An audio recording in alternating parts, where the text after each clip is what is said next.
If you are watching this video, it's likely because someone you know and love has already been told they have the same medical problem that I have. Hi, my 3 grandkids call me Grandpa, and my 2 children call me Dad. I have a medical problem that's called inclusion body myositis. Most people just call it IBM because that's easier to say and remember. Initially diagnosed with IBM in 2007, only my 11-year-old grandson can probably remember when I could still walk around some. Neither of my granddaughters will remember me except on a mobility power chair. This IBM medical problem advances very slowly. If your grandma or grandpa, mom or dad have been diagnosed with IBM and is already using a powered scooter or wheelchair, they've had IBM for several years. If not using a power chair yet, they probably will in the near future.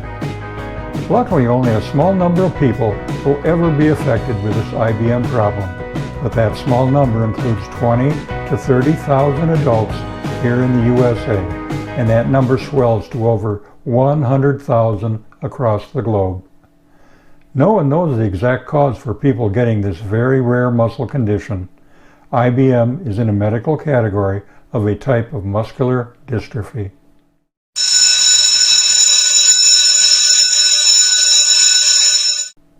Inclusion body myositis is a progressive muscle disorder characterized by muscle inflammation, weakness, and muscle wasting or atrophy. IBM develops in adulthood, usually after the age of 50, although more and more in their 40s are being diagnosed. The symptoms and rate of progression vary from person to person. The most common symptoms include progressive weakness of the legs, arms, fingers, and wrists. Some people have also had difficulty swallowing food and may have weakness in their facial muscles, especially muscles controlling eye closure. Muscle cramping and pain are uncommon but have been reported in some people with IBM. Let's start with a short biology lesson. Our bodies have 3 types of muscles and 2 ways of controlling them. First, the 3 types. We all have cardiac or heart muscles, the muscles that make the heart beat to pump blood throughout our body.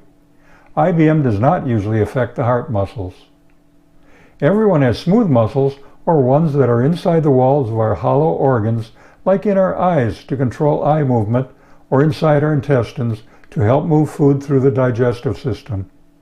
We have additional smooth muscles to control bladder functions to allow us to go to the bathroom when needed. IBM does not usually affect the smooth muscles.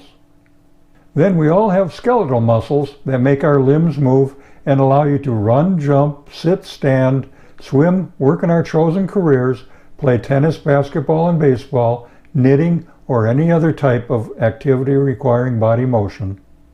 These muscles are attached to your skeleton by strong, springy tendons or are directly connected to rough patches of bone.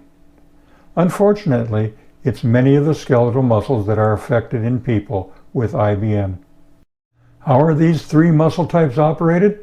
The heart muscles and most smooth muscles are involuntary and work automatically. You don't have to do anything special to make them work. But the skeletal muscles are called voluntary muscles because they need to receive a signal from another body system to cause movement to your arms or legs, feet, toes, hands and fingers, and others. Even the swallowing of food is aided by a few skeletal muscles. The large skeletal muscles closest to the main trunk of the body and the small skeletal muscles furthest away from the main trunk of the body are the muscle groups that are most affected by IBM. IBM affects the big muscles at the top of the legs, needed for walking and getting up from a seated position.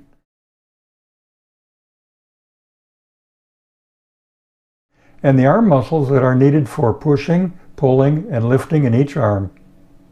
Muscles in the forearms that control our finger movements and clenching our fists, and lower leg muscles that control our feet and allow us to wiggle our toes are examples of the small muscles furthest away from the trunk of the body that are affected by IBM. If you are pulling a wagon with your younger brother or sister in it, you require the use of most of your skeletal muscles. Every time you swallow some food, skeletal muscles in the throat area are being used. So how does IBM affect the big and small skeletal muscles? Although many doctors and researchers are trying to determine what actually causes the attack on skeletal muscles, they have discovered that the IBM problem makes very small voids called vacuoles in the muscle fibers.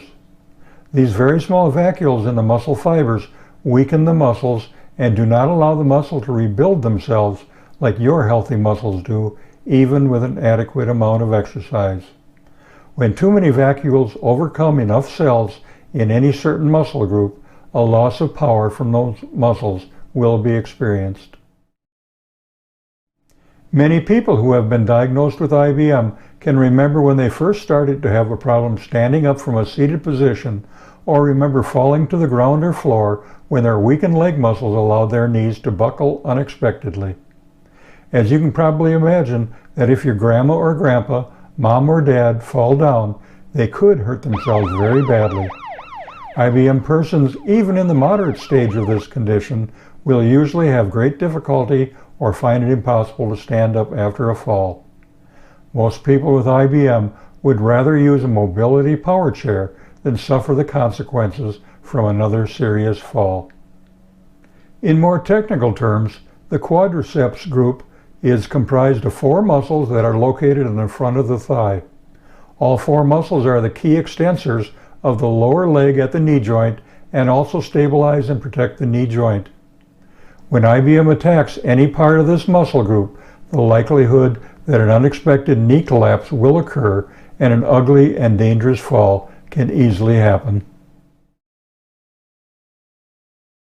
You probably have some questions about what I've said so far. Is there a medicine that anyone with IBM can take to make them feel better? I understand your concern, but I'm sorry.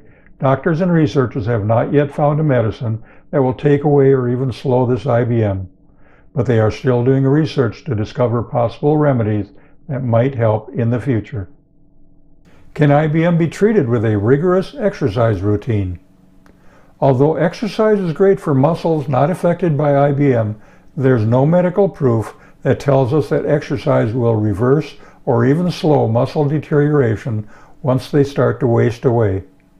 Light exercise may strengthen unaffected muscles that might be used to compensate for the loss of muscles being attacked by IBM. Can anyone get IBM by being too close to somebody with this medical problem? No, IBM is not a contagious medical problem. You will not get IBM from them no matter how much you hug them, but your hugs will make them feel a little better. Will having IBM shorten my parent or grandparent's life? IBM does not cause a shortened life, but complications from this disease might. For example, a serious head injury from a fall could be fatal, or simply choking on some food could result in something bad for them. Both of these examples could happen to anyone with or without IBM. So what can be done if we hear a loved one has IBM? As this IBM and their muscle problem usually ends their ability to climb stairs or steps, it might be easier for you to visit him or her at their home because they feel more comfortable there. During your visit, ask if your loved one with IBM might want to go for a trip around the block or to a local park if they have a scooter or power chair to keep them safe. There are plenty of ways to connect with your grandparents and parents if you want. They have an unconditional love for you. You need to return that love by communicating with them as often as possible. You might not live close to your parent or grandparent with IBM. Since all of them love hearing from their offspring, how about writing them a letter that could include some pictures or photos and sending it to them in the mail? How about calling them on the phone and having a cheerful conversation with them? Or is there a possibility you can connect with them using social media devices? That 5 or 10 minutes every week will be appreciated for a long time by your parents, grandparents, and by you. If you are a child or grandchild to somebody with IBM, you might want to share this video with a brother, sister, cousin, or your best friend. If you are the IBMer or the spouse to an IBMer and want to share this video, Press the share button underneath the screen to send it to loved ones via your Facebook, Twitter, or email account. If you like the information in this video regarding the medical condition of somebody with IBM, please press the thumbs up button below your viewing screen. Until the next episode, be good, my young IBM friends.